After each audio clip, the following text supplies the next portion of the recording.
As many as 1/3 of adults who suffer from depression don't get relief from meds or therapy. In today's Health Watch, Local 3's Connie Fellman shows us how a new therapy using magnets may be doing what meds could not. Major depressive disorder is a mood disorder that lasts 2 weeks or longer and interferes with daily life. 1 in 3 adults with depression aren't helped by talk therapy or medication. For those patients, specialized treatments with magnets may put them on the path to better health. Eric Clark was just 14 when his parents split up. He noticed he was sad or angry most of the time. Clark was diagnosed with major depression. He tried therapy and his doctors prescribed almost every medication available, more than 15 in all. They would max out on the dose of a medication. Clark thought about suicide and was hospitalized 5 times.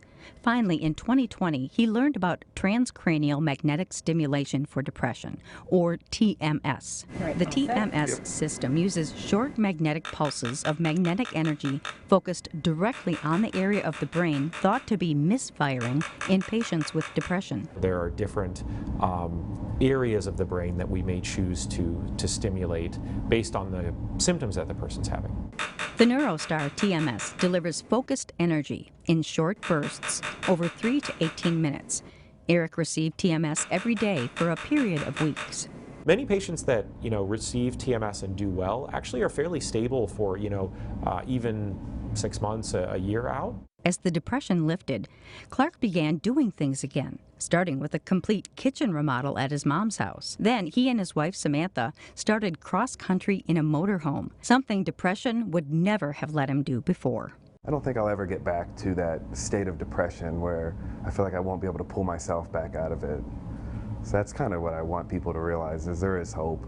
Dr. Reeves says if needed, patients can repeat the TMS treatment after a period of time. He says improvements in the technology have reduced treatment times from more than a half hour to a matter of minutes in Eric's case. The system is FDA cleared and is covered by most insurance. And that's your Health Watch. I'm Connie Fellman, Local 3 News.